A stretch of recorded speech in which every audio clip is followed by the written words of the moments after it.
ஏறாத ஏணிதனில் ஏறி நடப்பாள், நல்ல நேரம் வரும். என்றென்றும் நல்ல புகழ் தன்னை வளர்ப்பாள், அந்த காலம் வரும். அவள் ஆரம்ப நிலையிலும் மீனாக ஜொலிப்பாள், கலை வண்ண தாரகை என வருவாள்.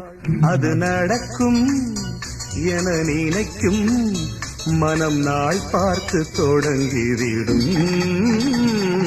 பூந்தேனில் கலந்து பொன்வண்டு எழுந்து சங்கீதம் படிப்பதென்ன,